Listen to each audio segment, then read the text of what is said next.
আসসালামু আলাইকুম, কেমন আছেন সবাই? আশা করি সবাই ভালো আছেন। আপনাদের দোয়ায় আমিও ভালো আছি। তো অনেকদিন থেকে ভিডিও আপলোড দেওয়া হয় না, কারণ হচ্ছে কি আমি ঢাকা আসছি। তো আমাদের ঢাকার যে নতুন বাসা ভাই, পরিবেশ এত খারাপ যেটা বলার মতো না।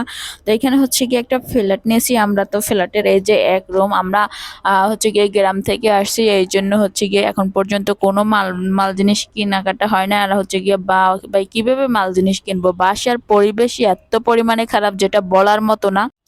এইটা হচ্ছে কি আমাদের বাসার নিচ, এইখানে সব ফ্যাক্টরি আর ফ্যাক্টরি, বা এখানে অনেক জিনিসপত্র বানায় আর কি। সারাটা দিন রাত 24 ঘন্টা শুধু মানে এখানে শব্দ দূষণ হয় বেশি, হয়েছে ফ্যাক্টরি এই জন্য আর কি। আর এইখানে অনেক ময়লা আবর্জনা থেকে গন্ধ আসে, একদম পানি তো একদম বেশি খারাপ। তারপরে এই যে ওয়াশরুম একেবারে ছোট।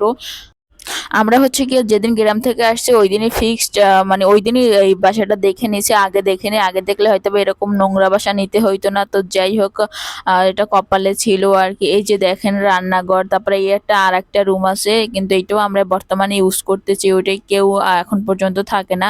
তারপরে হচ্ছে গিয়ে এই কয়টা দিন ধরে বাসায় থাকতে থাকতে একদম বন্দি হয়ে গেছি, মানে এত পরিমাণে গন্ধ। না কোনো খাওয়া দাওয়া খাইতে পারিনি, এত পরিমাণে গন্ধ। তারপর আমি ছাদে চলে আসছি বিকেলে।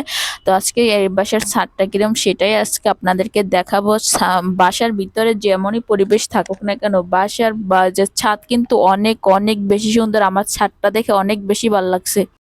কিন্তু ছাদ দেখে ভাই কি লাভ? বাসা তো আর ভালো না। বাসা তো আমরা সামনের সপ্তাহে চলে যাব বাসায়। তো এখানে ছাদে অনেক রকমের গাছ, মেহেন্দি গাছ, অনেক ফুল গাছ আছে, অনেক শাকসবজিও গাছ আছে।